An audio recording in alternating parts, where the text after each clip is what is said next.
आइए, आपका स्वागत है हमारी इस वीडियो में। आज का जो हमारा टॉपिक है वो है आपका सिंपल फ्यूचर टेंस। तो आइए उनको अच्छे से समझने की कोशिश करते हैं। तो जो मैं रूल बताता हूँ, तो रूल क्या है, आप हमेशा ध्यान रखें कि जो हमारा रूल स्टार्ट होगा उसमें सबसे पहले क्या आएगा, सब्जेक्ट। उसके बाद आती है हेल्पिंग वर्ब। तो हेल्पिंग वर्ब सेंटेंस के अकॉर्डिंग होती है। जैसे अगर आपका सिंपल पास्ट होगा तो वहाँ पे आपको हेल्पिंग वर्ब यूज नहीं करनी है, वहाँ पे डायरेक्ट आपको वर्ब की सेकंड फॉर्म यूज करनी है। अगर आपका सेंटेंस होगा सिंपल प्रेजेंट टेंस होगा तो वहाँ पे आपको हेल्पिंग वर्ब अफर्मेटिव में नहीं यूज करनी है, वहाँ पे वर्ब की फर्स्ट फॉर्म में एस या ईएस लगाना होता है। अगर आप उसको नेगेटिव करते हैं तो वहाँ आपको डू या डज हेल्पिंग वर्ब यूज करनी पड़ती है। तो हेल्पिंग वर्ब से हमें पता चल जाता है कि सेंटेंस कौन सा है। तो यहाँ पे हमने विल सेल यूज किया है और यहाँ पे उसके बाद वर्ब की फर्स्ट फॉर्म आएगा, उसके बाद आएगा ऑब्जेक्ट। तो आप हमेशा याद रखें कि इसमें हमें पहचानना होता है। तो कैसे पहचानेंगे, विल सेल से और वर्ब की फर्स्ट फॉर्म से। इससे ही पता चल जाएगा कि आपका जो सेंटेंस है वो आपका कौन सा है, सिंपल फ्यूचर टेंस। तो आइए उसको और अच्छे से समझेंगे। तो यहाँ पे जो विल दे रखा है, तो विल आपका जो यूज़ होगा वो आप ही, सी, इट, दे, यू, इन सब सब्जेक्ट के साथ यूज़ करेंगे। और जो हमारा सेल होगा वो सिर्फ आप यूज़ करेंगे आई और वी के साथ। कहने का मतलब है आई और वी के साथ आएगा सेल और बाकी सब सब्जेक्ट के साथ आएगा विल। और चलिए सेंटेंस करने की कोशिश करते हैं। तो जैसे मैंने एक सेंटेंस ले लिया, मैं आगरा जाऊंगा। मैं आगरा जाऊंगा, तो ये आपका है सिंपल फ्यूचर टेंस। इसमें बात कर रहा है कि मैं आगरा जाऊंगा। तो इसको बनाएंगे तो क्या बन जाएगा, आई आई सेल गो टू आगरा। यहाँ पे फुल स्टॉप। और इसको ऐसे ही बोल सकता है कि मैं कल आगरा जाऊँगा, मैं 4 तारीख को आगरा जाऊँगा। ये इस तरह से बोल सकता है। तो आप ध्यान रखें, जब ऐसे बोलेगा तो ये कोई सेंटेंस आपका सिंपल फ्यूचर ही बनेगा। अब इसको हिंदी में देखें तो क्या बन जाएगा, मैं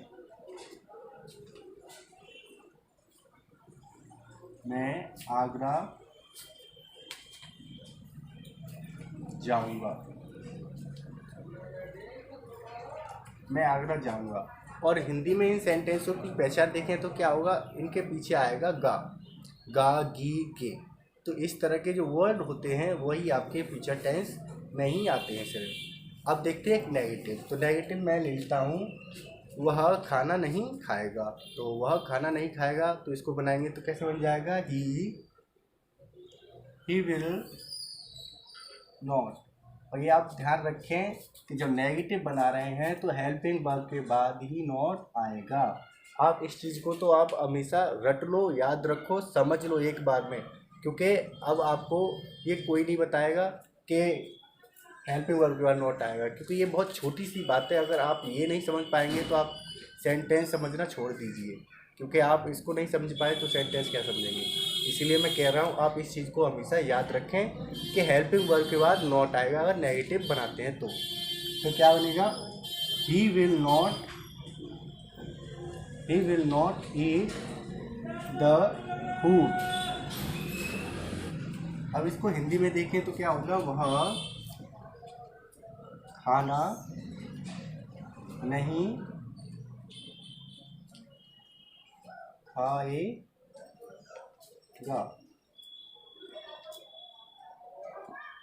तो देखा, वह खाना नहीं खाएगा।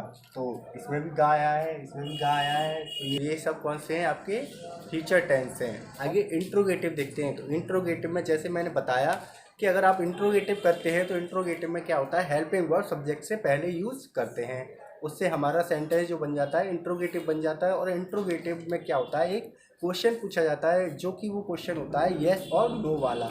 जैसे मैंने किसी बच्चे से पूछा, क्या तुम मार्केट जाओगे, तो मैंने ये क्वेश्चन पूछा तो वो आंसर देगा येस आई विल गो। तो इस तरह से वो आंसर देगा। तो आइए इसको करने की कोशिश करते हैं। तो मैंने क्वेश्चन पूछा उससे, क्या तुम बाजार जाओगे। तो इसको बनाएंगे तो क्या बन जाएगा, will you go to market. और ये क्वेश्चन पूछ रहे हैं तो इसमें क्या आएगा, क्वेश्चन मार्क आएगा। अब इसको हिंदी में देखें तो क्या बनेगा, क्या तुम बाजार जाओगे, और इसमें भी क्वेश्चन मार्क आएगा। तो उम्मीद है आपको ये सेंटेंस अच्छे से समझ में आ रहे होंगे। आप इनको ध्यान से समझें और हमारी वीडियो को स्किप ना करें। अगर आप स्किप करेंगे तो ये सेंटेंस उनको समझ नहीं आएंगे। हमारा उद्देश्य है कि हम आपको ये सेंटेंस बहुत अच्छे से समझाएं और हर बच्चे को ये सेंटेंस एक बार में ही हमारी वीडियो देखने के बाद समझ में आ जाए। अब देखते हैं क्वेश्चन व इंट्रोगेटिव। क्वेश्चन व इंट्रोगेटिव करने से पहले आप इसको समझें कि ये क्या है। वैसे तो मैंने हर वीडियो में बताया है कि ये क्या है, क्वेश्चन भी इंट्रोगेटिव होता है। फ़र्क इतना होता है कि इसमें क्या होता है, क्वेश्चन वर्ड इंग्लिश में लिखा जाता है और हिंदी में भी इसमें जो प्रश्न होता है, जो प्रश्नवाचक शब्द होता है वो सेंटेंस के बीच में होता है। तो जैसे मैंने पिताजी से पूछा आप दिल्ली कब जाओगे, तो इसको बनाएंगे। तो इसमें कब के लिए हम व्हेन यूज़ करेंगे, तो क्या बन जाएगा, when will you go to Delhi, और इसमें भी क्वेश्चन मार्क आएगा क्योंकि ये भी आपका इंट्रोगेटिव है। इसको बनाएंगे तो क्या बन जाएगा, आप दिल्ली कब जाएंगे, और इसमें भी क्वेश्चन मार्क आए।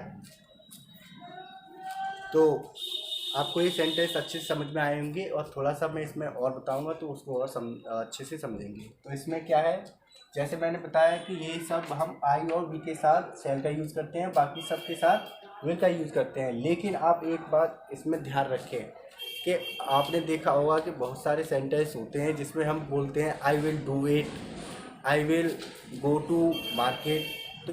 तो उम्मीद है आपको ये सेंटेंस समझ में आए होंगे।